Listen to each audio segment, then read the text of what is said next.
Hello my dear friends. आज हम देखेंगे क्लास 10th में जो 10 नवंबर को एग्जाम हुआ था हाफ ईयरली का इंग्लिश का पेपर। आज हम उसे सॉल्व करेंगे और इसे चेक करेंगे, आप अपना आंसर मिला लीजिए। और बहुत ही इंपॉर्टेंट क्वेश्चन आंसर इसमें आए हैं, तो आप एक बार चेक कर लीजिए सारा पेपर। ये रहा अपना पहला जो पैराग्राफ, बहुत ही इजी है। 2 पैराग्राफ आते हैं, 5-5 क्वेश्चंस आते हैं और ये पैराग्राफ तो बहुत इजी इस टाइम दिया है। देखिए, first, the purpose of education is to make students. ढूंढने की आवश्यकता नहीं है, ये यहाँ पे दिया है। Make students an expert in his subject. Answer, expert in his all sorry in his an expert in his subject. Second, what according to the writer is the end. ढूंढना कैसे, यहाँ पे मैंने बताया हूँ कि देखो, एट द एंड वो क्या करता है, which is excellence in the fields chosen. Answer first, excellence in the field chosen. आपको मैं बता रहा हूँ कि ढूंढना कैसे है आंसर एग्जाम में। According to passage can make become an expert in all fields. इसका आंसर यहाँ पे दिया है, no man can become expert in all the fields. इसमें होगा no. Next, according to the writer which of the following is the most important work. Important work आपको ढूंढना है। इंपॉर्टेंट, मोस्ट इंपॉर्टेंट क्या लिखा है यहाँ पे, वंस ओन वर्क। ये रहा इसका one's own work. The modern civilization has provided. Modern civilization has provided. Modern civilization has provided. यहाँ पे क्या लिखा है, vocational education। ये रहा vocational education। बहुत सरल पैसेज दिया गया है।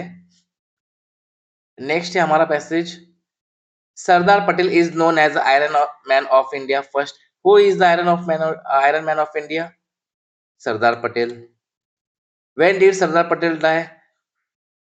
उनकी मृत्यु कब हुई थी? 15 दिसंबर 1950। 15 दिसंबर 1950। Next, what kind of person Sardar Patel? He was so emotional and kind-hearted person. Emotional and kind-hearted person. Okay, next, how many years after Gandhiji's death Sardar Patel died? देखो यहाँ पे लिखा है 2 years after the death of the Mahatma Gandhi. 2 years. When did the India-Pakistan war take place? India-Pakistan war took place in 1947. 1947. 10 marks अपने perfect हो गए हैं, एकदम पक्के हो गए हैं। इसमें कोई गुंजाइश नहीं कि आपके मार्क्स कट हो सकते हैं। ओके, यहाँ पे नोट मेकिंग, बहुत सरल नोट मेकिंग है। नोट मेकिंग करना कैसे है, इसका वीडियो मैं डिस्क्रिप्शन बॉक्स में और आई बटन में दे दूंगा। आप वहां से जाके आप चेक कर सकते हैं कि नोट मेकिंग हमें करना कैसे, किस तरह से। बहुत इजी मेथड से समझाया गया है। ओके, यहाँ पे फिर नेक्स्ट एप्लीकेशन और दिया है आपका इनफॉर्मल लेटर। ओके, तो यहाँ पे लिया है issuing books from book bank. इसका भी मैंने एप्लीकेशंस मेरे चैनल पर डाले हैं, तो डिस्क्रिप्शन बॉक्स में आपको मिल जाएंगे, है ना। और ये है informal letter, you are Amit Gupta writer letter. अपने फ्रेंड्स को इनवाइट करना है मैरिज सेरेमनी के लिए, अपनी फ्रेंड दीदी की। ओके, अपने फ्रेंड को इनवाइट करना है। तो ये भी एक कॉमन क्वेश्चन है क्लास 10th के लिए। तो ये एप्लीकेशन और इनफॉर्मल, ये तो कॉमन आते ही है।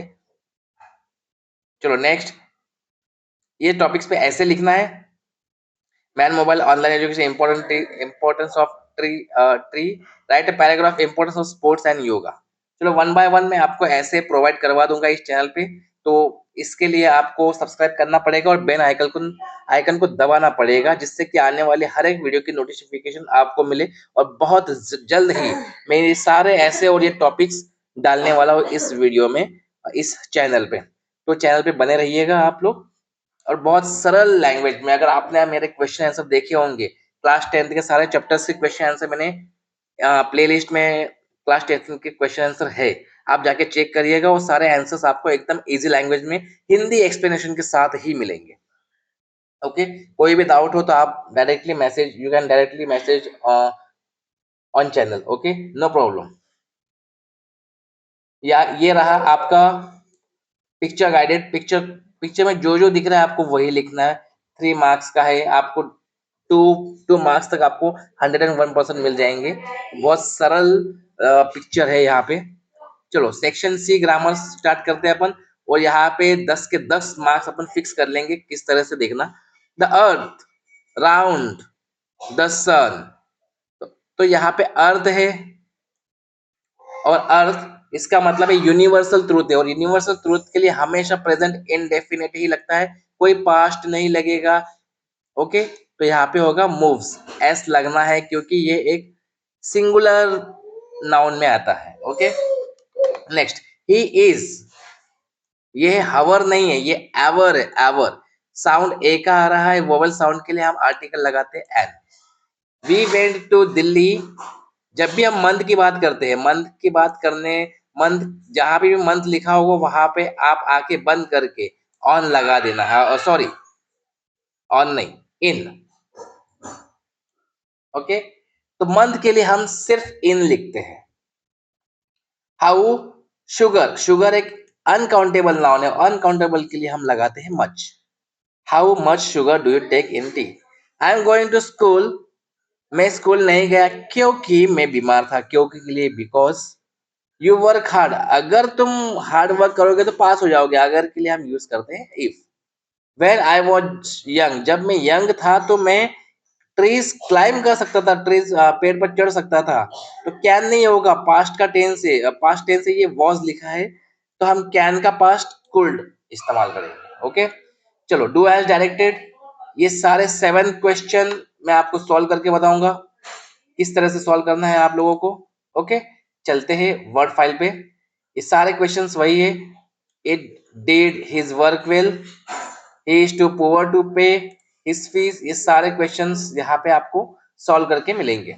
तो चलते हैं first, it did his work well, इसे क्या करना है, नेगेटिव करना है, और यहाँ पे देखना है आप लोगों को, ये जो डिड है ये आपका मेन वर्ब है, मेन एक्शन है। ओके, और ये एक्शन का सेकंड फॉर्म है, इसके लिए ये पास्ट, पास्ट सिंपल में है, पास्ट इंडेफिनिट में है, और जब भी हम इसे नेगेटिव करेंगे तो हमें लगाना पड़ेगा हेल्पिंग वर्ब, और हेल्पिंग वर्ब के साथ हमें वर्ब भी एक्स्ट्रा लगाना पड़ेगा। तो बहुत लोग यहाँ पे मिस्टेक्स करते हैं, क्या मिस्टेक्स करते हैं मैं बताता हूँ आपको। At, at helping verb, did not, ये रहा हेल्पिंग वर्ब, डिड, ये हेल्पिंग वर्ब यूज किया है, नॉट सिंगल कभी नहीं आता, वो अपने हेल्पिंग वर्ब के साथ ही आता है। नॉट को सपोर्ट करने के लिए, हेल्प करने के लिए हेल्पिंग वर्ब की जरूरत पड़ती है, इसीलिए नॉट कभी भी सिंगल नहीं आता है। तो नॉट के साथ हम हेल्पिंग वर्ब लेंगे पास्ट टेंस के लिए डिड, और उसके बाद डिड, अगर डू डज डिड, इसके बाद हमेशा मेन वर्ब की फर्स्ट फॉर्म आती है, और यहाँ पे मेन वर्ब है डिड, जो कि सेंटेंस में आपको दिख रहा है, ये डिड, ये मेन वर्ब है, और ये हेल्पिंग वर्ब है। तो मेन वर्ब का फर्स्ट फॉर्म होगा जो कि होगा डू हिज वर्क वेल। ये रहा आप लोगों का आंसर। बहुत लोग गलती ये करते हैं कि it did not his work well लिखते हैं, ये जो डू है ना वो मिस कर देते, गायब कर देते। तो ऐसा नहीं करना है दोस्तों, ठीक है। आपको ये ग्रामर में एकदम अच्छी तरह से सिखा दूंगा, अभी तो ये सॉल्व कर लेंगे, और ग्रामर की जो भी इंपॉर्टेंट टॉपिक्स है आपकी क्लास 10th के हिसाब से, क्लास 12th के हिसाब से, सारे के सारे इंपॉर्टेंट टॉपिक्स में एग्जाम के पहले इसी चैनल पे अपलोड करने वाला हूँ, और वो भी डिटेल्स में। ओके, सो दैट लिखने का तरीका होता है, जो पहला टू होता है उसे निकालना है, और सेकंड टू है इसे भी रिमूव करना है। ओके, पहला टू के बदले में अपन लिखेंगे सो, और सेकंड टू के बदले में लिखेंगे अपन दैट। मैं इसे हाईलाइट कर लेता हूँ, आपको और समझ में आएगा अच्छी तरह से। ये टू और ये टू। ओके, ये टू को रिमूव करना है, पहले टू में लगाएंगे सो, और दूसरे टू में लगाएंगे दैट, और जब भी दैट लगाएंगे यहाँ से न्यू सेंटेंस स्टार्ट होगा, और न्यू सेंटेंस में हम सबसे पहले सब्जेक्ट लिखते हैं हमेशा। सब्जेक्ट स्टार्टिंग होती है, सेंटेंस की स्टार्टिंग होती है सब्जेक्ट से, और सब्जेक्ट के बाद उसे हम अकॉर्डिंग टू टेंस कैन या तो कुड लगा देंगे। क्लियर, तो चलिए देखते हैं।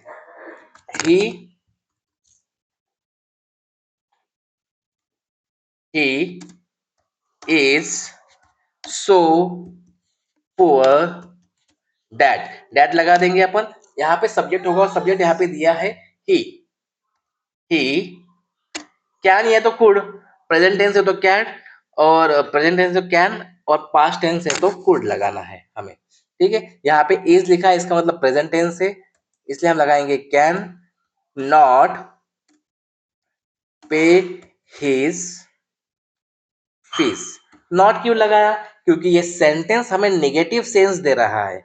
क्या कर रहा है ये सेंटेंस? नेगेटिव सेंस दे रहा है कि वो इतना गरीब है कि वो फीस भरने लायक नहीं है, मतलब वो भर नहीं सकता। जब भी पॉजिटिव सेंस होता, मतलब वो इतना इंटेलिजेंट है कि वो एग्जाम पास कर लेगा, तो हम नॉट नहीं लगाएंगे, है ना। डिपेंड ऑन सेंस, वो नेगेटिव सेंस दे रहा है कि पॉजिटिव सेंस दे रहा है, इस पे डिपेंड करता है नॉट लगाना है या नहीं लगाना है। चलो नेक्स्ट देखेंगे अपन। The tall man is a scientist, the tall man is talking to my father. क्या करना है? कंबाइन करना है, हु के साथ कंबाइन करना है। तो ये हु है, आपका रिलेटिव क्लॉज है, और जब भी क्लॉज लगाएंगे, ये जो कॉमन यहाँ पे सेंटेंस में देखना है आप लोगों को कि कॉमन क्या है। कॉमन सब्जेक्ट कौन सा है? द टॉल मैन, ये कॉमन है, इसलिए हम सबसे पहले कॉमन सब्जेक्ट लिखेंगे, the tall man. Tall man के बाद हमें वो रिलेटिव क्लॉज लगाना है हु, और हु के बाद ये दो सेंटेंस में से एक्शन वाला जो सेंटेंस है, जिस सेंटेंस में एक्शन हो रही है, जिस सेंटेंस में मेन वर्ब दिया है, वो सेंटेंस पहले लिखना है। Is the talking, is the talking to my father. फिर हमें लेना है कॉमा, कॉमा के बाद लिखेंगे इज अ साइंटिस्ट। ये रहा आपका answer. Next, as it was Sunday. As का मतलब भी होता है दोस्तों, अब यहाँ पे कॉमा है, ओके। एज का मतलब ही होता है बिकॉज, ओके। तो सिंपल सी बात है, हमें बिकॉज लगाना है, और बिकॉज लगाकर, बिकॉज हम कंजंक्शन के रूप में लगाएंगे। There was no children in the school, school में कोई भी चिल्ड्रन नहीं था, क्योंकि वो क्या था, उस दिन संडे था। तो हम इसी सेंटेंस को कॉपी करेंगे और यहीं पे लिख देंगे।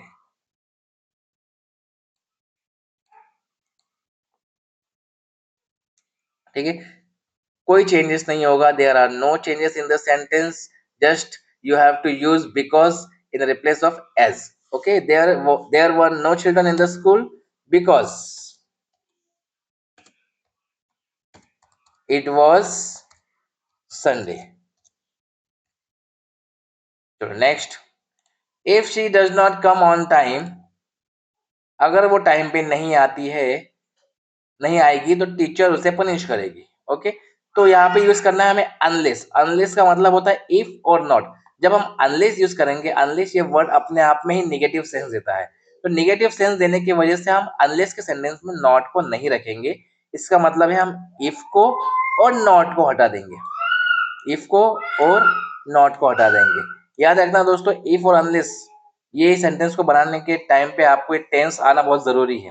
ओके, जैसे मैंने नॉट को हटा दिया, नॉट के साथ लगाया ये हेल्पिंग वर्ब, तो ये हेल्पिंग वर्ब भी हटेगा। क्यों? क्योंकि ये प्रेजेंट इंडेफिनेट का है, और प्रेजेंट इंडेफिनेट का होने की वजह से जब पॉजिटिव सेंटेंस लगाएंगे अपन, तो सी के बाद वर्ब की फिफ्थ फॉर्म लगेगी, क्योंकि सिंगुलर है और सिंगुलर की वजह से कम में एस लगेगा। इसके लिए हम डज नहीं लगाते, और अफर्मेटिव सेंटेंस में कोई भी हेल्पिंग वर्ब यूज नहीं होता है प्रेजेंट इंडेफिनिट में। ओके, तो आपको टेंस आना बहुत जरूरी है। चलो देखते हैं, unless, unless she comes on time,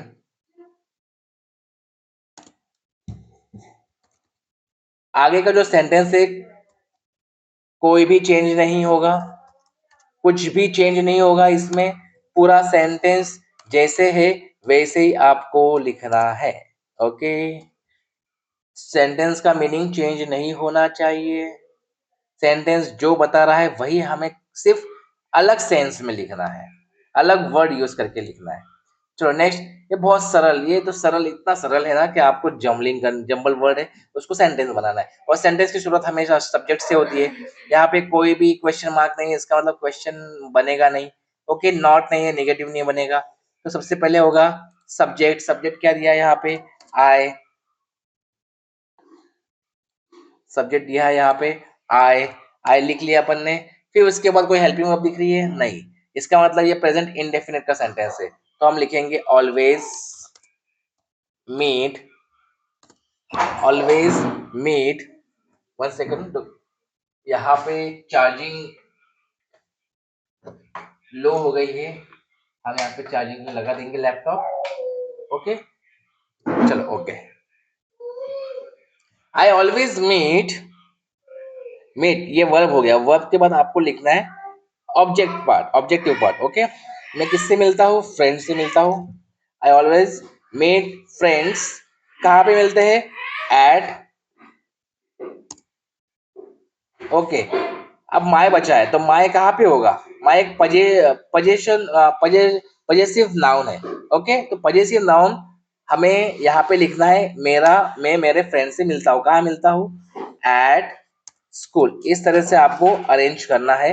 last में फुल स्टॉप जरूर देना है, फुल स्टॉप नहीं देंगे तो हाफ मार्क्स कटने के चांसेस है। पैसिव वॉइस सबसे, ये भी तो इजी बहुत है। हमें क्या करना है? ऑब्जेक्ट को सब्जेक्ट बनाना है, सब्जेक्ट को ऑब्जेक्ट बनाना है, वर्ब की थर्ड फॉर्म लगाना है, और अकॉर्डिंग टू टेंस आपको क्या करना है? सेंटेंस को बनाना है। ओके, तो दोस्तों थोड़ा सा पीछे से आवाज आ रही होगी मेरी फैमिली में, कोई दिक्कत नहीं है। चलो, द मूवी, ये प्रेजेंट इंडेफिनिट का है, और प्रेजेंट इंडेफिनिट में हम हमेशा लगाते is am are. Okay, movie के लिए हम इज लगाएंगे। The movie is enjoyed by us. ये रहा आपका पैसिव वॉइस। तो ये रहा सारे आपके डू एज डायरेक्टर के आंसर। क्लियर? अब चलते हैं अपन पेपर में। चलो, सेक्शन डी दिखाता है आप लोगों को objective choose the correct answer. इस टाइम ऑब्जेक्टिव भी बहुत सरल दिए है। लेंचोस की फील्ड किसने डिस्ट्रॉय की थी? हेलस्टोन ने। वॉज कॉल्ड, कवाई किसे कहते हैं? Bakers dress. अमांडा का जो अमांडा जो उसके पोएट कौन है? किसने कंपोज किया था? Robin Klein. आपको पता होना चाहिए। और सारे पोएम के आप पोएट याद करके रखना। वल्ली की विश क्या थी? बस की राइड करना। ओके, चलो नेक्स्ट। बेकर्स का है where were monthly account bakers recorded. Bakers कहाँ रिकॉर्ड करता था? वॉल पे करता था, या फिर ये देखो bakers and bills monthly used to record some wall. Okay, चलो। Why did the baker and his family never starve? कभी भी भूखे नहीं मरते। क्यों? क्योंकि उनका बिजनेस कैसा था? प्रॉफिटेबल था। वो भी यहाँ पे दिया है, profitable profession in old days. इसीलिए उनकी फैमिली कभी भी, बेकर और उनकी फैमिली कभी भी भूखी नहीं मरती थी, भूखी नहीं रहती थी। Okay, the records were maintain. Records कहाँ मेंटेन किए? कब मेंटेन करते थे? वो मंथली करते थे। फर्स्ट लाइन मंथ के एंड में। चलो नेक्स्ट, ये पोएम है द ट्रीज की। Okay, the class is breaking, the trees are stumbling forward. चलो, ये पोएम किसकी है? ट्रीज की है। The figure of the speech, the moon is broken like a mirror. यहाँ पे लाइक इस्तेमाल किया है, और लाइक हमेशा सिम्बली में यूज किया जाता है। बिना लाइक के जब कंपैरिजन करते तो उसे कहते हैं मेटाफर। चलो नेक्स्ट, ऑपोजिट, फॉरवर्ड का ऑपोजिट बैकवर्ड। तो ये रहा आपके क्वेश्चन आंसर। इसमें तो पास हो ही गए आप ऐसे ही, है ना? और आपको एक स्मॉल स्मॉल आंसर से क्वेश्चन है, बहुत इजी है। लेटर किसने पढ़ा था? फिर उसके बाद पोस्ट मास्टर ने क्या किया?